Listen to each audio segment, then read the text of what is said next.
All narcissists cheat. All narcissists cheat. A lot of people have heard me say that on lives, on different interactions, and working with different people, and I believe it's true. And so I want to ask you today, does your narcissist cheat, or do you believe that they cheat? And talk to you about 5 different types of cheating that a lot of times people define as like, hey, these are different aspects that are considered cheating. Don't believe me? Let's dive in.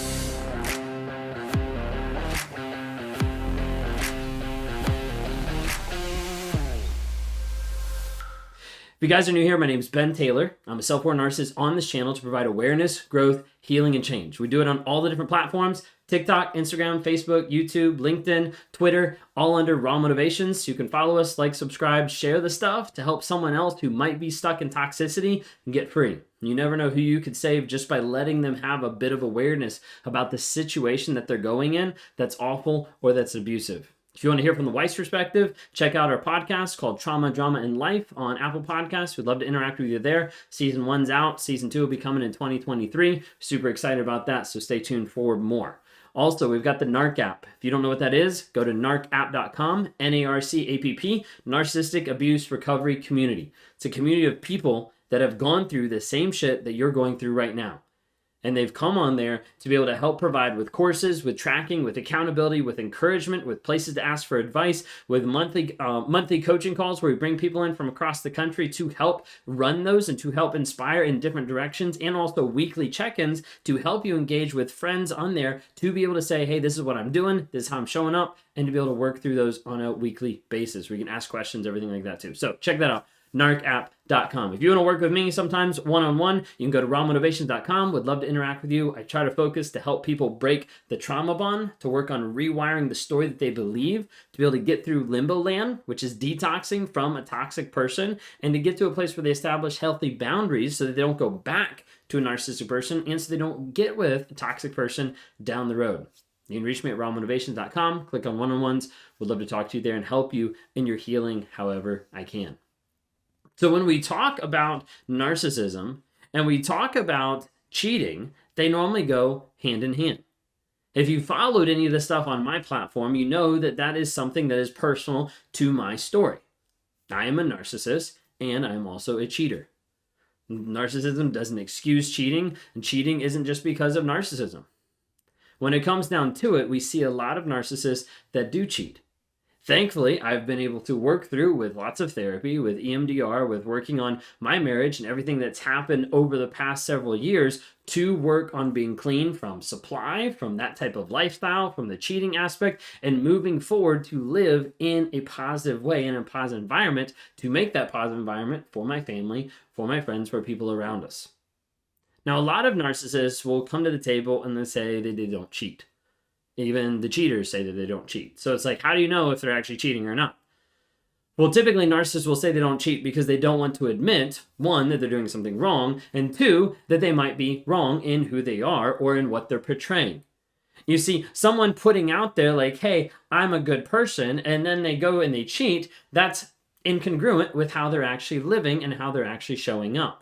So for a narcissist, the goal is, let me show I'm a good person, do whatever I want, but still believe that and still show that so I don't have to feel bad about myself. This is one of the lies that I told myself time and time again, that even though I was going out and cheating, I was still providing, I was still showing up, I was still coming home, so I still had to be a good person. That lie was an awful lie that kept me stuck in a cycle for a long period of time. So what is cheating? If we just Google a cheating definition, okay, all it says is cheating is an act that is dishonest or fair, as a person acting dishonest or fair to gain an advantage. Pretty simple. That really makes it so that all narcissists cheat. A lot of times when I'm talking about narcissists cheating, I'm saying, hey, they might be cheating in these different ways, but they're going to always put something over you. If you're in a relationship, 1, you really don't matter, it's transactional, they're always going to find something to gain an advantage to put over you, then they would actually put your worth and your value above their own interests at time. Because remember, it's all about the narcissist. So we're going to dive in real quick. I've got a link down below if you want to see one of the articles that I pulled this from. But I was just kind of curious of different types of cheating and how that actually look. Because sometimes people are like, my narcissist cheated, and someone's like, no, they didn't, it was this. Well, we're going to throw it out there and let you all figure it out. Okay, so there's 5 types of cheating, or the article talks about it, it's like infidelity, but there's 5 types of cheating. Okay, first one, pretty obvious. Physical, okay? Sexual in nature, okay? They had sex, okay? With that, it doesn't always mean that there's emotions involved. Doesn't mean that there is this giant affair. This could be something like hookups. This could be something like using prostitutes. This could be friends with benefits. Like, all it is in this aspect is like, hey, they're cheating physically. And the second one is emotional cheating.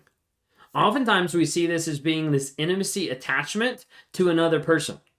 Oftentimes it leads to a physical relationship. It becomes that because there's this connection piece that all of a sudden makes everything seem wonderful and amazing. So then they run towards that even more, and it becomes a physical relationship. For me, that's how they all happened. I didn't just hire a bunch of people to be, have a physical and a sexual relationship. It was emotional. It was getting close to someone else, playing a different story in my head of like, my marriage isn't good enough, or it's not safe, so I'm going to go to someone else, connecting on that emotional level and having that follow that suit of leading to physical in nature. The thing is, a lot of times when people have an emotional affair, the partner will sometimes say, I would have rather you cheated in a physical way than I would have you cheating on me in an emotional way. Because it hurts different a lot of times to people, because that's someone that they fell in love with that chose to give their love, to give the love that they could have given back to someone else.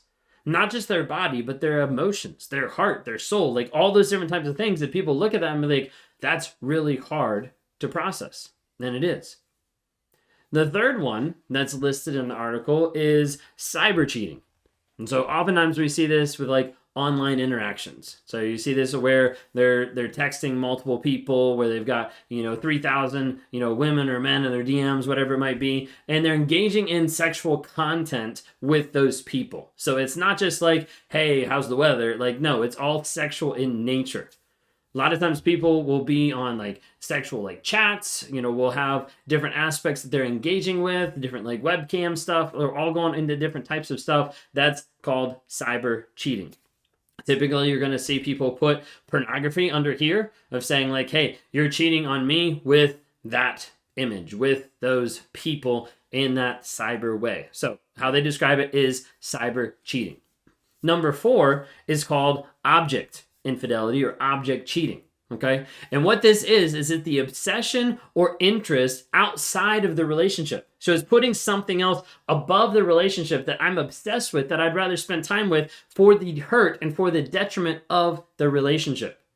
And just like they would with going out and being, sexual with someone else. Like, I'm going to go out and I'm going to do this. It's going to hurt this relationship. I'm going to go out and focus on this. It's going to hurt the relationship. With object relationship, we're talking about like maybe workaholic, like obsessed with certain things. But all those things have to be something that is hurting the relationship. And then they normally refer to it as object cheating or object infidelity. Okay. Number 5 is financial cheating. And this one might sound a little bit different to people, but the financial cheating is the idea of still having that cheating aspect, but it's in finances, being deceitful, lying about how much money they actually have, how much money they earn, the debt that they owe, how much they spend or loan out or whatever it might be, hiding money in different accounts, or, buying a bunch of things and saying we don't have money. Like all this type of like manipulation, sometimes you'll hear it in the narcissistic terms of being like financial abuse.